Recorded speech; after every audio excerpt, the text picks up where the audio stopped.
বীরভূমের এক প্রত্যন্ত গ্রাম শালমাঝা। চারদিকে শাল আর পলাশ গাছের ঘন বন, মাঝখানে কাঁচা রাস্তা আর ছড়িয়ে ছিটিয়ে কয়েকটা মাটির বাড়ি। গ্রামের এক প্রান্তে দাঁড়িয়ে আছে এক বিশাল ভগ্নপ্রায় জমিদার বাড়ি। লোকমুখে তার নাম রক্তচন্দনের বাড়ি। এই বাড়ি নিয়ে গ্রামের মানুষের মধ্যে অদ্ভুত ভয়। সন্ধ্যার পর কেউ ওদিক দিয়ে হাঁটে না। বলা হয় বাড়ির পেছনের উঠোনে এক বিশাল রক্তচন্দনের গাছ আছে, আর সেই গাছের নিচেই নাকি ঘোরে এক অশরীরী আত্মা। অর্ণব, শহরের এক তরুণ সাংবাদিক, ভূতপ্রেতের গল্প শুনলে হাসত। সে এসব কুসংস্কার বলে মনে করত। একদিন সে ঠিক করল এই রক্তচন্দনের বাড়ির রহস্য সে উন্মোচন করবেই। গ্রামের মানুষকে ভয় থেকে মুক্ত করতে হবে। এক বর্ষার বিকেলে অর্ণব ক্যামেরা আর নোটবুক নিয়ে পৌঁছে গেল শালমাঝায়। গ্রামের চায়ের দোকানে বসে সে বাড়ির গল্প শুনতে লাগল। বৃদ্ধ হরিপদ কাকু কাঁপা গলায় বললেন, বাবু, ওই বাড়িতে আগে থাকত জমিদার রুদ্রনারায়ণ। খুব নিষ্ঠুর মানুষ ছিল, প্রজাদের ওপর অত্যাচার করত। এক রাতে হঠাৎ তার মেয়ে মেঘলা নিখোঁজ হয়ে যায়।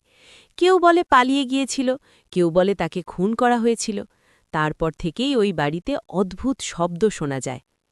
অর্ণব মুচকি হেসে বলল, এসব কাতালীয় ঘটনা, আমি আজ রাতেই গিয়ে দেখব।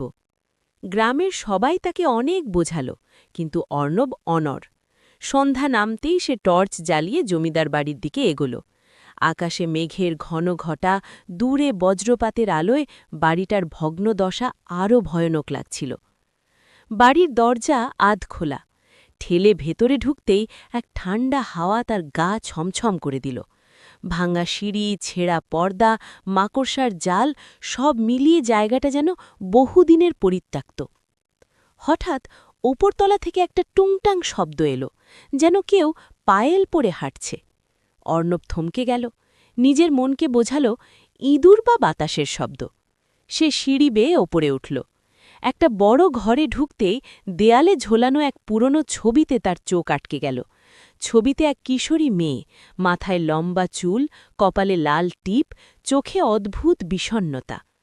ছবির নিচে লেখা মেঘলা দেবী। ঠিক তক্ষুনি ঘরের দরজা ধীরে ধীরে বন্ধ হয়ে গেল। অর্ণব ছুটে গিয়ে দরজা খুলতে চাইল, কিন্তু দরজা যেন বাইরে থেকে কেউ চেপে ধরে রেখেছে। তার পেছনে মৃদু কণ্ঠস্বর ভেসে এলো, তুমি কেন এসেছ এখানে? অর্ণব ঘুরে দাঁড়াল। ঘরের কোণে দাঁড়িয়ে আছে এক সাদা শাড়ি পরা মেয়ে। তার পা মাটিতে ছোঁয়া নয়, একটু ওপরে ভাসছে। চোখ দুটো গভীর, যেন অসীম কষ্টে ভরা। অর্ণবের গলা শুকিয়ে গেল, কিন্তু সে সাহস করে বলল, তুমি তুমি কে? মেয়েটি ধীরে ধীরে বলল, আমি মেঘলা, এই বাড়ির বন্দি আত্মা। অর্ণব বিশ্বাস করতে পারছিল না, তবু তার শরীর কাঁপছিল। তুমি এখানে কেন আটকে আছো? সে জিজ্ঞেস করল। মেঘলার চোখে জল চিকচিক করল। আমার বাবা আমাকে জোর করে এক বৃদ্ধ জমিদারের সঙ্গে বিয়ে দিতে চেয়েছিল। আমি রাজি হইনি।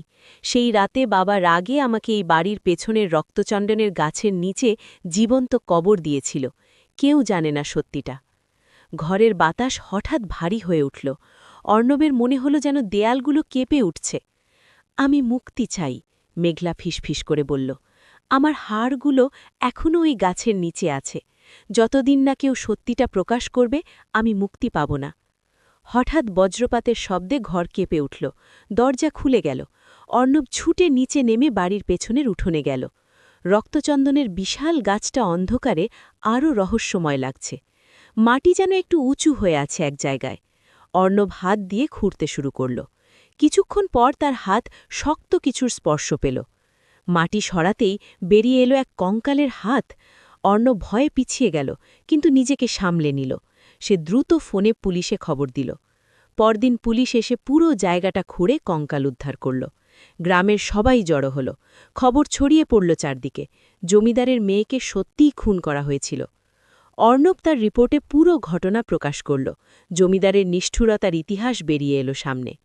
সেদিন রাতে অর্ণব আবার একবার বাড়ির সামনে গেল। আকাশ পরিষ্কার, পূর্ণিমার আলো চারদিকে ছড়িয়ে আছে।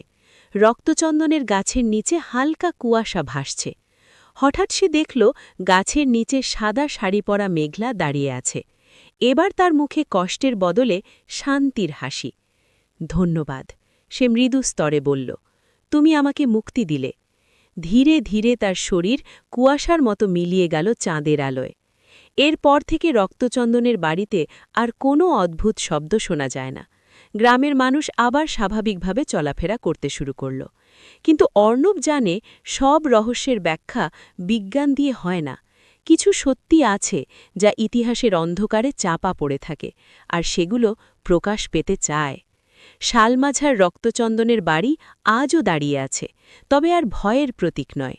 সেটা এখন নীরব সাক্ষী, একটি আত্মার মুক্তির গল্প।